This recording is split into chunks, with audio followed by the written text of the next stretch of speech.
What's the worst thing you almost did but decided against? Came up behind a tractor on the road. Once I decided to pass it, I saw a blind corner, so I waited. Then a semi-truck went by in the other lane.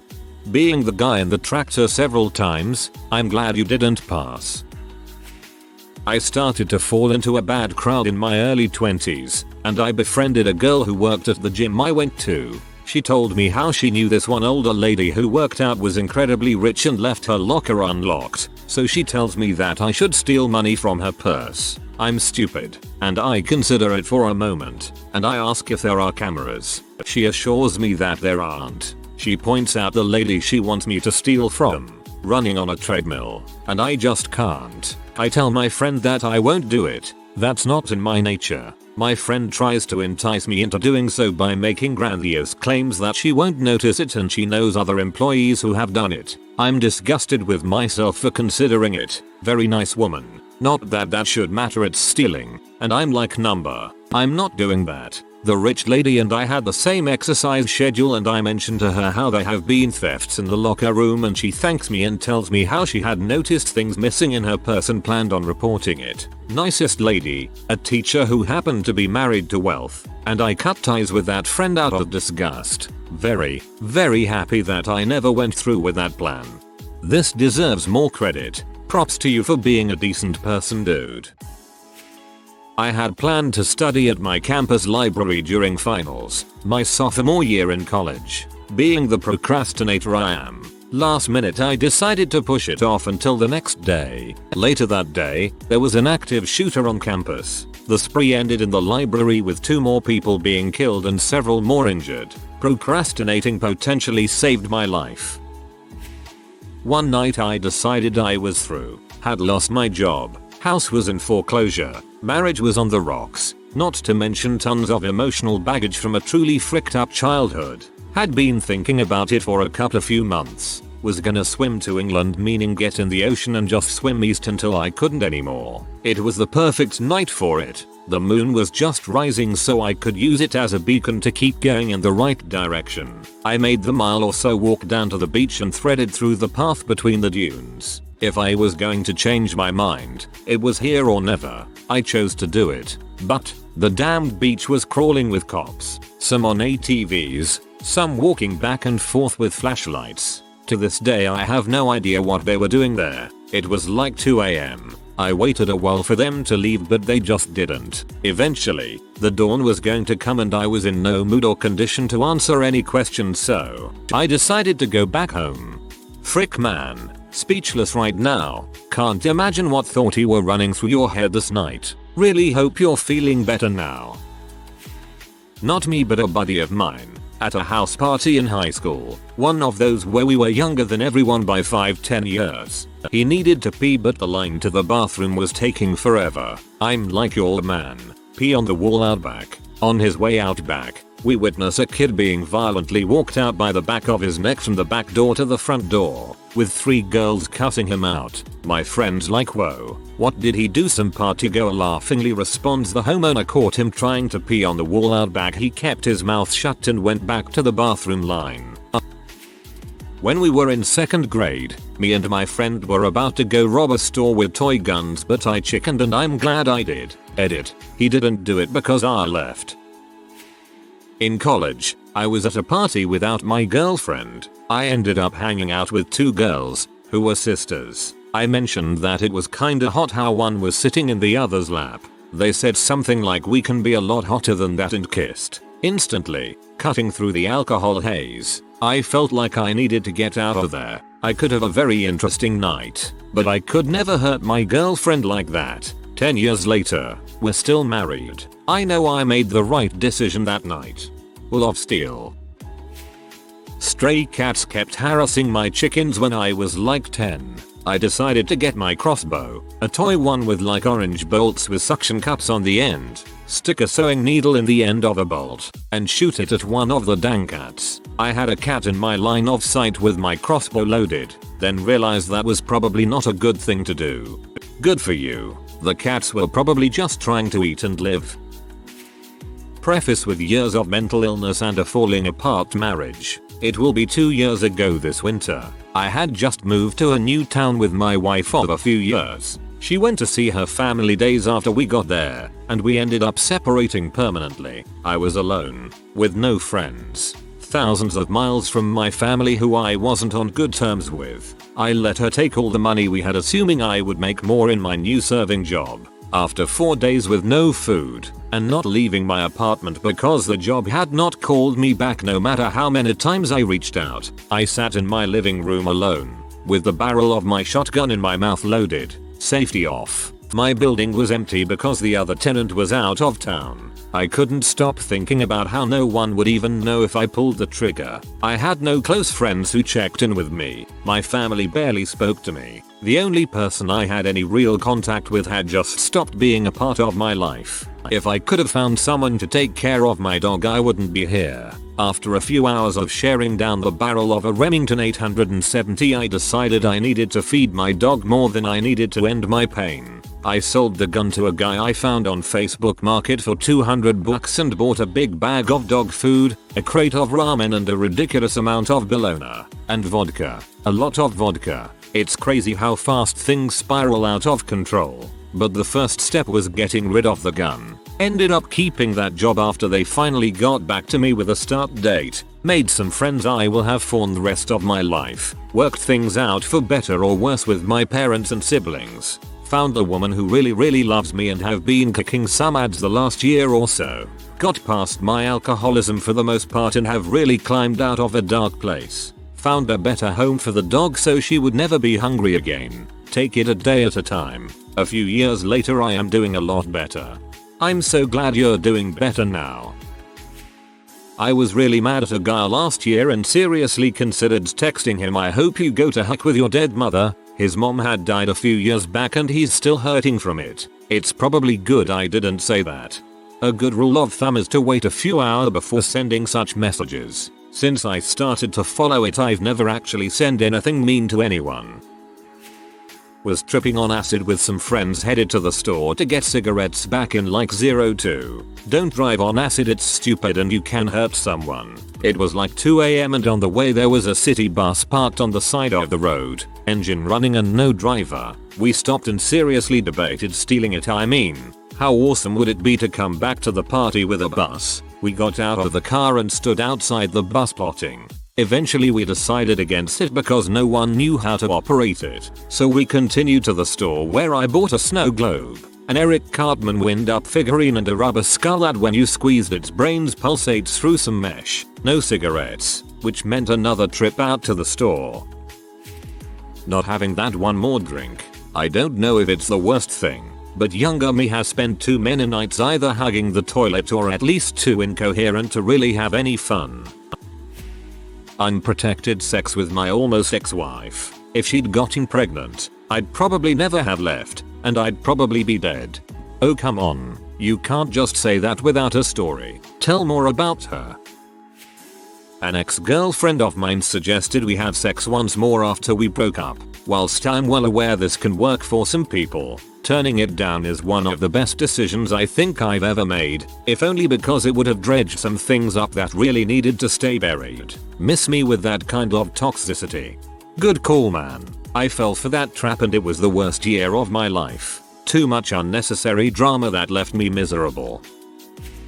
I almost murdered my abusive ex-boyfriend who was keeping me hostage. I got him down on the ground by beating him with a wine bottle until he was bleeding heavily and couldn't see. I thought to myself, stop now while you can and run. I ran to 7-Eleven, covered in my own and his blood, and just screamed, "Help me." It's between attacking a guy who tried to mug me and had a knife. I ran and roared, bellowed for help, and he bolted. He didn't seem to wanna fight. Hadn't stabbed me in the back as he touched my shoulder when he made contact, and he'd left the bike path that led to a larger open areas next to houses wide open. But the thought of jumping him did cross my mind in that split second. Glad I didn't. Or cheating on my long distance relationship girlfriend with a former FWB. I was so very low that weekend. And frisky. Former FWB who's also low, frisky, and recently broken up with her BF hits me up. We chat. We start talking on Skype. Camera won't work. and we start sending pictures. Before nudes come out, as she's asking if I want her to come over, I stop and realize what I'm doing. We both stopped the flirting right there and talked for a bit. Fire gone. I then hung up on her, called my girlfriend, told her I missed her and loved her and talked about stuff for an hour. Then I cried myself to sleep over what a crappy person I was. When I was with my last girlfriend I almost cheated, but changed my mind at the last second. Would have felt too guilty beating her at Monopoly without following the rules. If your relationship is strong enough to survive Monopoly, you don't want to throw that away by cheating. Sleep with my ex again. We had a baby when I was 16, got married, got divorced, had another child when I was 21. We only slept together again because it was the only way to get him to pay child support. Yet a couple months ago he was offering to pay child support if I slept with him again. And I'm not going to lie, I was really tempted to. My kids and I could really use that money. 23-year-old single mother of 2, live with my mom, no college education. But I decided against it. Sure enough, he knocked another poor girl up. Dudes need some snipping. Rob a pharmacy after hours. It would have been so easy, all I literally had to do was go in and do it because I worked as a vendor for a store next door to the pharmacy and they shared a dumpster and common exit to the dumpster. Also the door I made deliveries through. The door handle was broken and the top of the frame had rotted and it made the door lean so that the alarm system couldn't be set. They could lock the deadbolt, but with the door frame being broken it was easy to get it off. Could have made a lot of money but didn't. Could have made a lot of money months but didn't. Pfft. Seriously, good choice. I almost went to a university that would have cost me at least $15,000 per year more than I pay now. The funny thing is that I go to a private university, and the expensive one is a state university.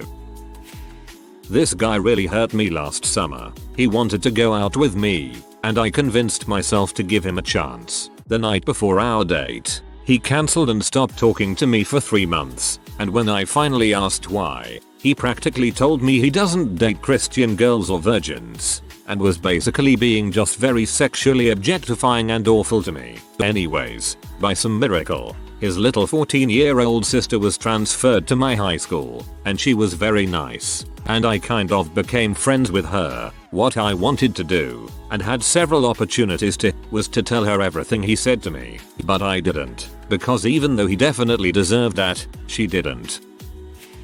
Almost had a threesome with a couple of girls I used to work with while I was married to my ex-wife. She cheated on me. That's why I failed. Worst mistake of my life. I was going through psychosis when I was unmedicated. During these episodes, I'm uncharacteristically hostile and really easy to trigger. I try to isolate myself when I'm like this to damage control because it's the polar opposite of my normal personality. Anyway, I was alone with my cat and I was getting really pissed off at her getting into things, running around spastically, knocking stuff over, ripping up my blinds, and attacking me. I was trying to keep my cool because she's an animal, but I did put my hands around her neck ready to strangle her. I didn't. I closed her in the bathroom for an hour until we both calmed down, and that was the best decision because when I came out of the psychosis I would have been devastated and disgusted with myself. Probably would have even turned myself in for animal cruelty. Again, complete polar opposite of my normal behavior, and I was absolutely unmedicated and manic at the time. I hope that you're medicated and doing better now. Attempted suicide for the second time. I probably would have had to drop out of college, or died. Luckily I'm doing a lot better now. Can't help but think of Hermione saying we could have died, or worse, been expelled.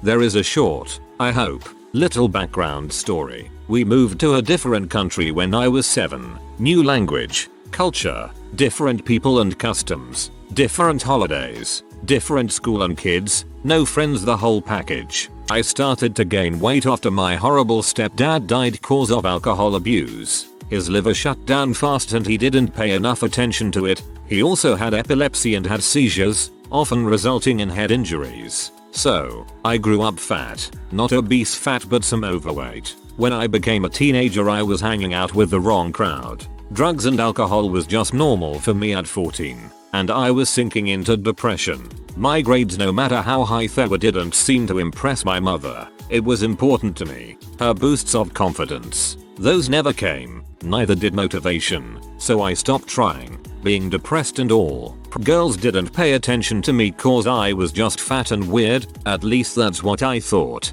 In retrospect, I know now it was not the case. Friends were making fun of me, making the obvious remarks about my weight just cause they didn't have anything else to go with, so I just went and hit rock bottom. It was a nice sunny day and I was alone at home. I thought to myself, what could be if I was gone? Who'd miss me? And myself answered to me, yeah, probably nobody. Then I decided to just go out of the house and go sit in a park nearby. The air was humid and the sun was scorching hot. I hate scorching hot. So I sat there for a few hours, thinking of a way I'd like to go to the other side. As I was thinking, just taking pills and falling asleep somewhere, I thought about the reactions of the people around me. Depression does this to you, so I saw them all relieved in my mind. Then, I saw an elderly couple walking by. They were holding hands and smiling at each other, talking peacefully and warmly to each other. He was holding a small single red rose for her and they were happy. Damn it. Damn it, I thought. I want that. I want to grow old. I want my own family. I want kids which I'll teach to be awesome and amazing at life.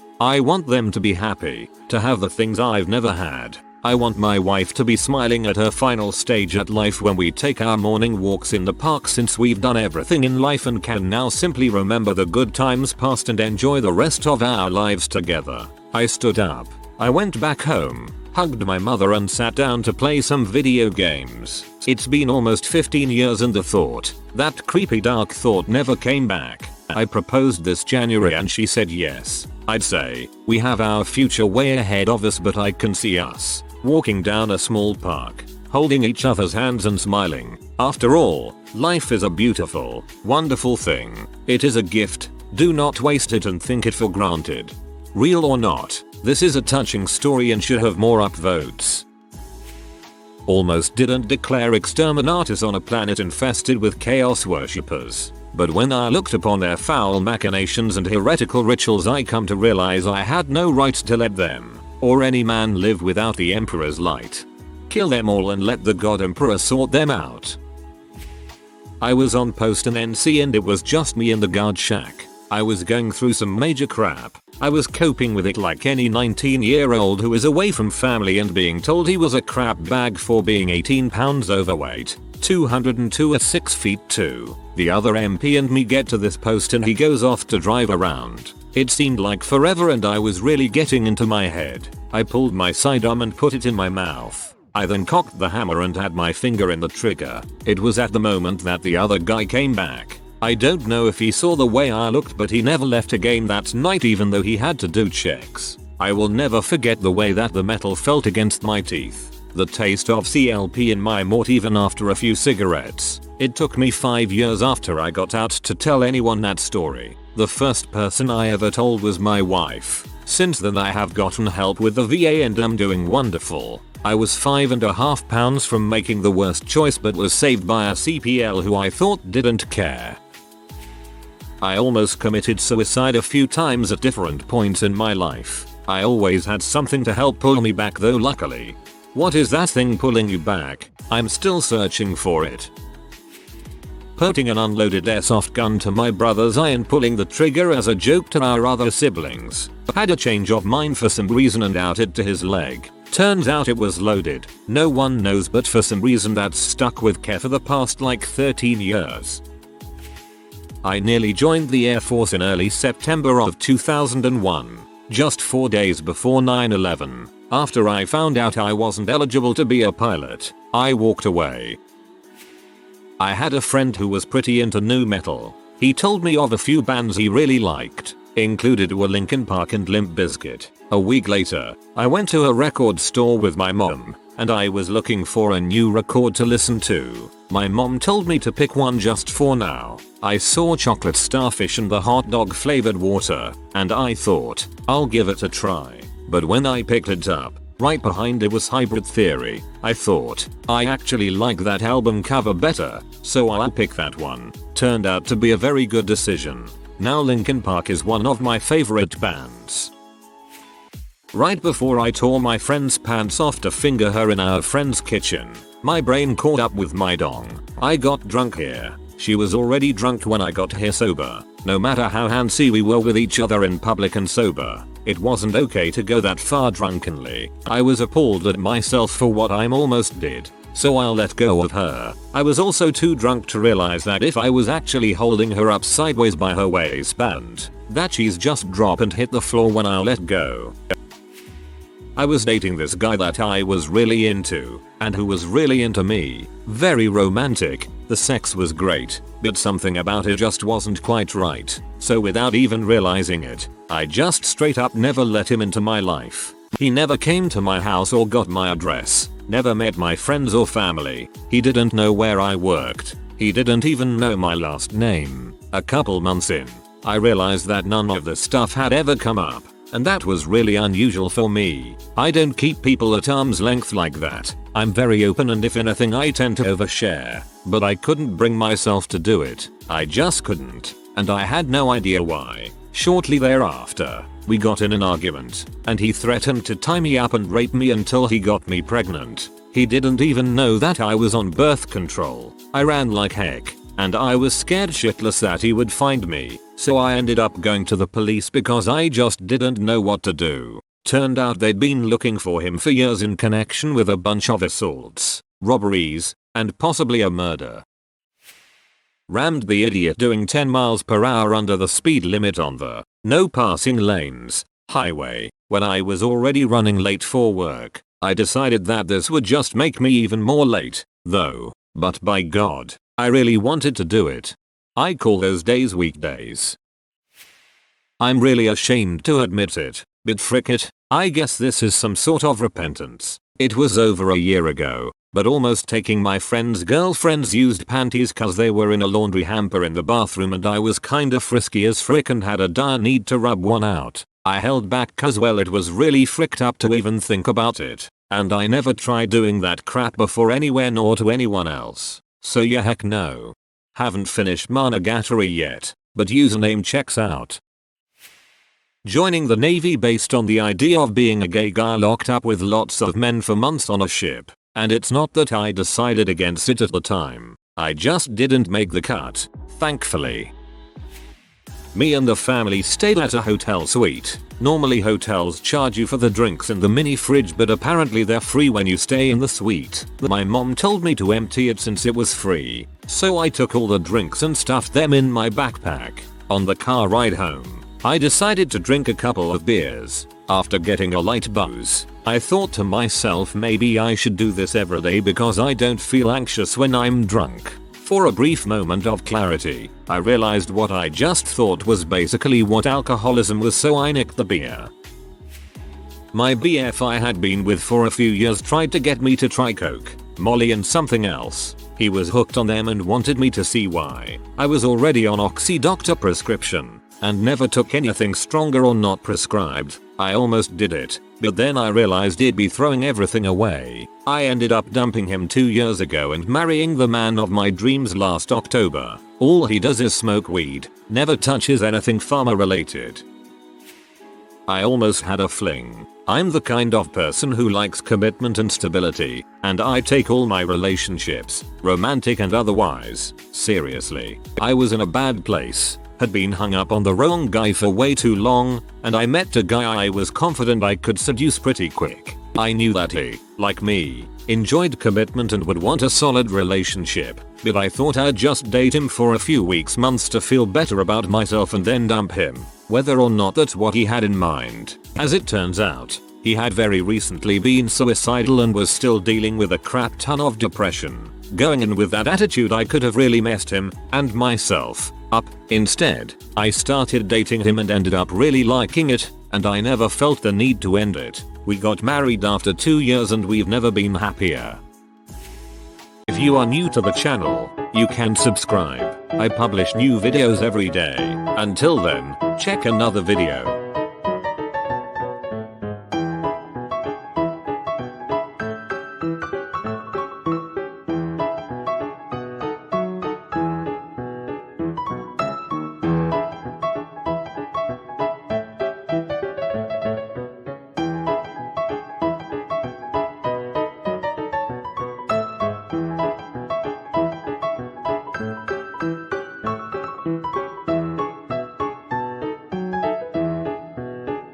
Bye for now.